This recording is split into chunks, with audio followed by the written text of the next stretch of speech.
Hey guys, thanks for tuning in.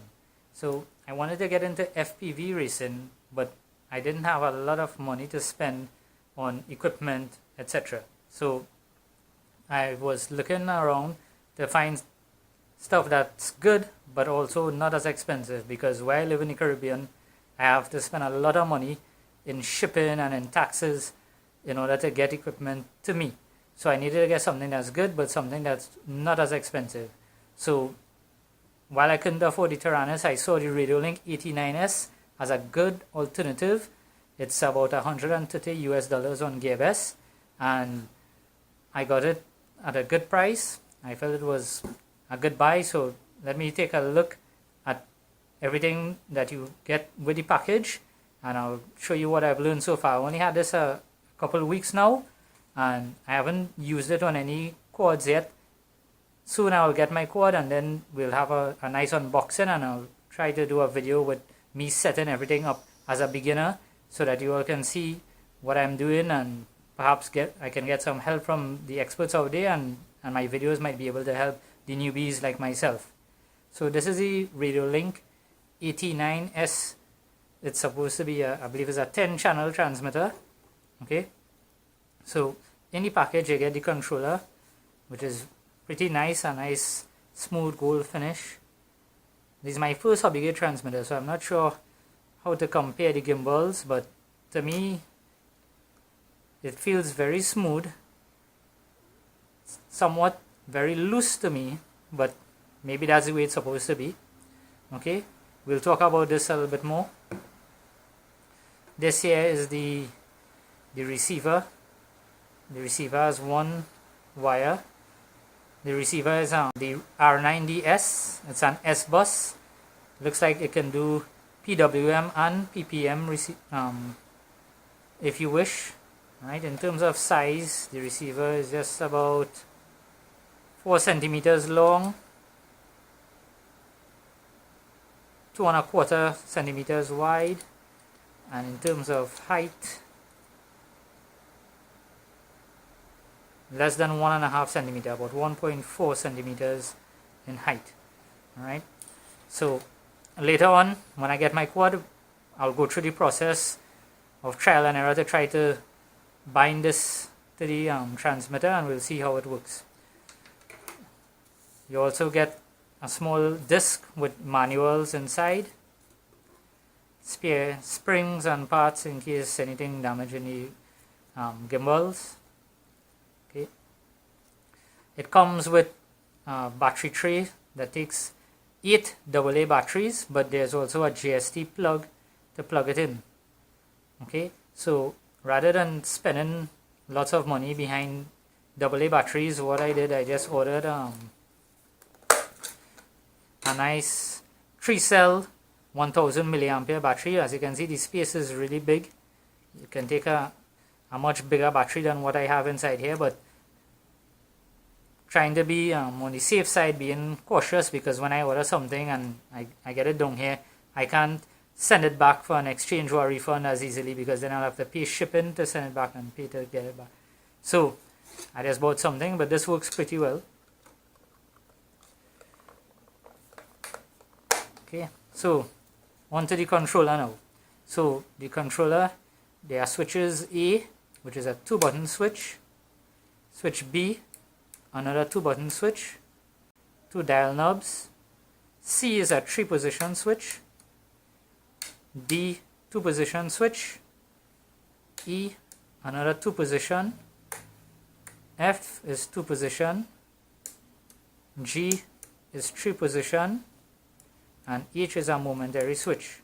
So we have 1, 2, 3, 4, 5 2-position switch, 2 3-position switches, and 1 momentary switch. Also at the back there are some dial knobs, 1 for each hand. Okay, we have the trim buttons. Right, the antenna is just not much adjustment on it, but fairly decent. Alright, so let me put it on and show you all what you see. There's a nice LCD screen here, color LCD screen, very easy to read. Okay, there's a dial wheel here that allows you to go to different settings. The mode button, by holding it down, you get into the different options, and you just push in to an option here, and you switch the dial, turn in the dial to where you want. So, like for example, this RF mode, if you're using this radio on simulators, like I used it on FPV Freerider a couple times. It took me a little while to get to it, but since I want to try to do some FPV racing, I decided this would be good to get it first, do some FPV Freerider. Thanks to Joshua Bardwell for his advice, and I did some practice with it. So the RF mode allows you to switch the radio frequency off to save battery when you're using it for simulators. If you want, you just switch it on. Oops. The dial wheel is a bit sensitive. Right, when you switch it on, the green light comes on here, shows you that the RF frequency is on, and that's off. You press the N button to go back. You can select what type of model you want. You have different models. You can even name your model. You can go into the model type. So you have multi-rotor, car, boat, helicopter, different type of aeroplanes and gliders. Okay.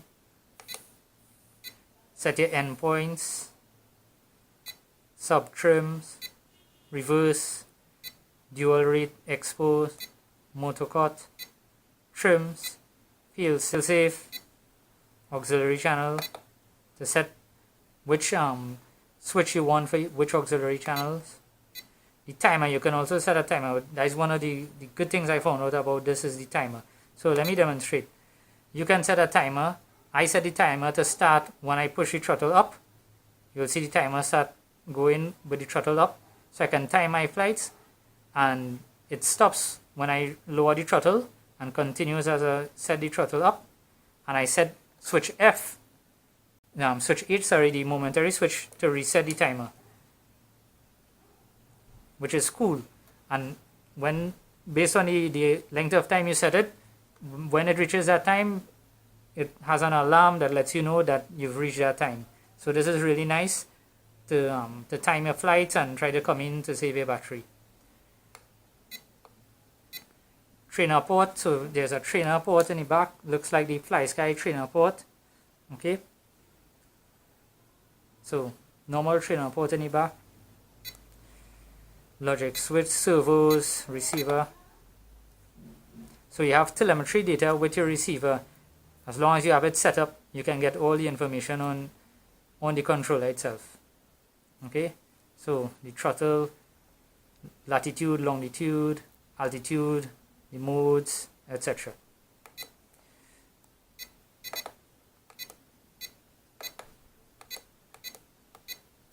Right. So we have all the switches and all the channels. You can see and test them right here. Okay. So pretty nice radio. So far as seems pretty good. I think it's a good buy for the price. Like I said, I haven't tried it out yet. There's a lot of information. I'll leave some links in the description below so you can get the specs on this radio, such as the range, etc., and whatever other information you guys might find interesting. All right, but since there's very little documentation and videos and things on this, I decided we should start documentation on this and doing some more videos, because it's a really good radio so far to my experience.